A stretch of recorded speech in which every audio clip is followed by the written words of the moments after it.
মাৰাত্মক ড্ৰাগছ সৰবৰাহকাৰী ৩ অভিযুক্তক ২০ বছৰ কাৰাদণ্ড আৰু ২ লাখ টকাকৈ জৰিমনা ডিফু জিলা সত্ৰ ন্যায়াধীশ আদালতৰ। যুৱ প্ৰজন্মক ক্ৰমান্বয়ে মৃত্যুৰ গৰাহলৈ ঠেলি নিয়া বৰবিষ সদৃশ মাৰাত্মক ড্ৰাগছৰ বিৰুদ্ধে ডিফু সত্ৰ ন্যায়াধীশ আদালতে এক ঐতিহাসিক ৰায় প্ৰদান কৰে। শুকুৰবাৰে ডিফুস্থিত জিলা সত্ৰ ন্যায়াধীশ আদালতৰ লোক অধিবক্তা দিলীপ কুমাৰ ডেকাই জানিবলৈ দিয়া অনুসৰি আজি আদালতে ৩জন ড্ৰাগছ সৰবৰাহকাৰীক ২০ বছৰকৈ সশ্ৰম কাৰাদণ্ড আৰু ২ লাখ টকাকৈ আদায় দিয়াৰ ৰায়দান কৰে। শাস্তিপ্ৰাপ্ত ৩ অভিযুক্ত ক্ৰমে ৰাজেশ লাখান্দ্ৰী, কুমাৰ গাজিমেৰ আৰু টাংগাম্বো মাৰিয়ানমাই ২০২২ চনৰ ২ আগষ্টত পুৱা প্ৰায় ৬:৩০ এক গোপন খবৰ ভিত্তিত দিলাই তিনিআলিত আৰক্ষীৰ নাকা তালাচীত ৩জন অভিযুক্তৰ পৰা উদ্ধাৰ হৈছিল প্ৰায় ১০ কোটি টকাৰ মাৰাত্মক ড্ৰাগছ। বগীজান মহকুমা আৰক্ষী বিষয়া জন দাসৰ নেতৃত্বত CRPF আৰু আৰক্ষীৰ সহযোগত চলিছিল অভিযান। ডিমাপুৰৰ পৰা দিলাই অভিমুখে আহি থকা অৱস্থাত SR03P1143 নম্বৰ এখন বলেৰ বাহনৰ ডেছবৰ্ডত এখন কাপোৰৰ বেগত থকা ৩৮৩ গ্ৰাম হেৰইন আৰু গিয়াৰ বক্সত গোপন চেম্বাৰৰ পৰা ২ কেজি ২৮ গ্ৰাম ক্ৰিষ্টেল আৰু ১ কেজি মৰফিন উদ্ধাৰ কৰিবলৈ সক্ষম হৈছিল আৰক্ষী। আৰু সমুদায় ড্ৰাগছখিনিৰ বজাৰ মূল্য প্ৰায় ১০ কোটি টকা। এই সন্দৰ্ভত দিলাই থানা NDPS Act ২১C আৰু ২২C ধাৰাত ২৩/২০২২ আৰু ডিফু আদালতৰ ৯৪/২২ মোকৰ্দমা চলে। আৰু মোকৰ্দমাৰ অন্তত আজি ডিফু জিলা সত্ৰ ন্যায়াধীশৰ আদালতে অভিযুক্ত ৩জনকে NDPS Actত দোষী সাব্যস্ত কৰি ২০ বছৰকৈ সশ্ৰম কাৰাদণ্ড বিহাৰ লগতে ২ লাখ টকাকৈ জৰিমনা বিহে। আদালতে কাৰ্বি আংলঙত সাংঘাতিকভাৱে বৃদ্ধি পাই অহা ড্ৰাগছৰ প্ৰচলনত উদ্বিগ্নতা প্ৰকাশ কৰি অসম চৰকাৰ কাৰ্বি আংলং সাহিত্য পৰিষদত ডিফুত এটা ড্ৰাগছ মুক্তি কেন্দ্ৰ খুলিবলৈও আহ্বান জনায়। গোচৰটোত চৰকাৰী পক্ষৰ হৈ ওকালতি কৰিছিল দিলীপ কুমাৰ ডেকাই। ডিফুৰ পৰা ছাইদুল ইছলামৰ ৰিপৰ্ট, পাব্লিক টিভি অসম। কথাটো হ'ল কেছটো হ'ল দিলাই থানাৰ অধীনত আৰু দিলাই থানাৰ কেছ নম্বৰ হ'ল 23/2022 আৰু যিটো ড্ৰাগ ডি এডিশ্যন চেণ্টাৰ ডিফুত খুলিবলৈ আদালতে আহ্বান জনাইছে। এইটোৰ কোনো সময়সীমা বান্ধি দিয়া নাই, কিন্তু যিমান আদালতে উদ্বিগ্নতাৰে কৈছে যে কাৰ্বি আংলঙত যথেষ্ট হাৰত ড্ৰাগছৰ প্ৰচলন বৃদ্ধি পাইছে আৰু এইটো যিমান সোনকালে খোলা যায় সিমানেই ইয়াৰ কাৰণে জিলাখনৰ বাবে মংগলদায়ক। এই NDPS কেছটো কোন বছৰৰ আছিলে? এইটো হ'ল ২২ চনৰ। কেছটো ৰেজিষ্টাৰ হৈছিলে ২ আগষ্টত ২০২২ চন।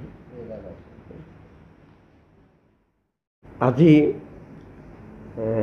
অনাৰেবল ডিষ্ট্ৰিক্ট এণ্ড ছেছন জাজ ৰোচন লাল তেখেতৰ আদালতে ৩জন আসামীক NDPS কেছৰ অধীনত ২০ বছৰকৈ কাৰাদণ্ড আৰু নগদ ২ লাখ টকাকৈ তেওঁলোকক জৰিমনা আদায়ৰ হুকুম জাৰি কৰিছে।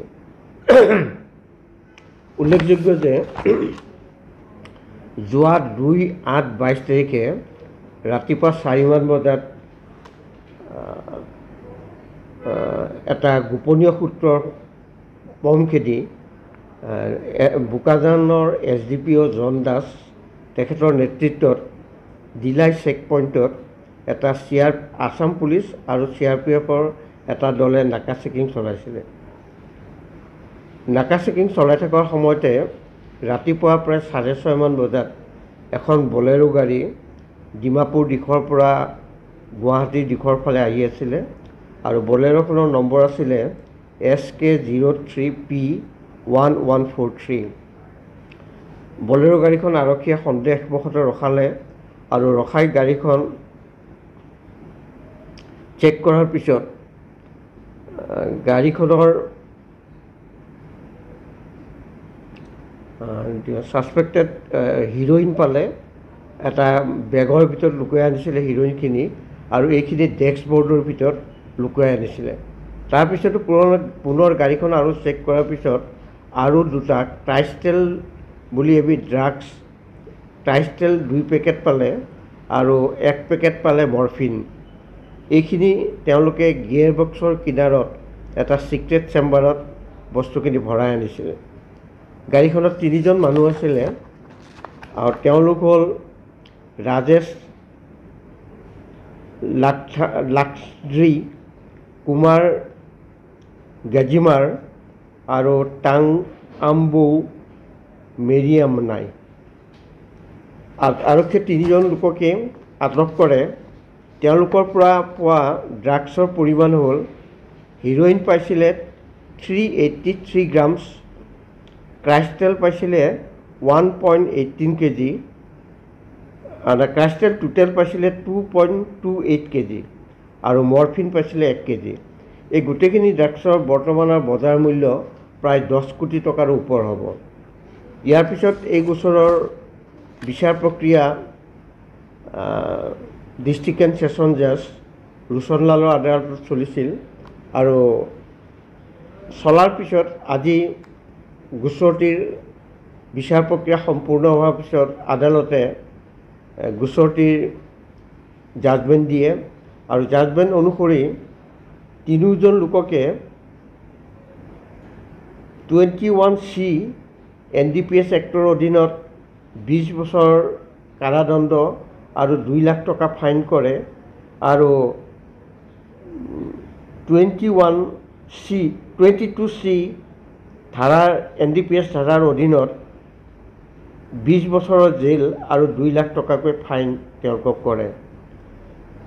অৱশ্যে যিখিনি জেল পিৰিয়ড 20 বছৰ এইটো দুইটা ছেকশ্যনতেই সমান্তৰালভাৱে চলিব।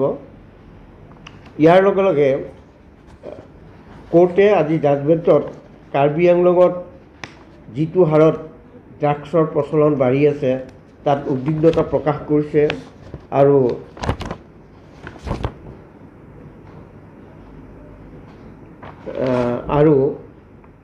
Karbi Anglong district autonomous council,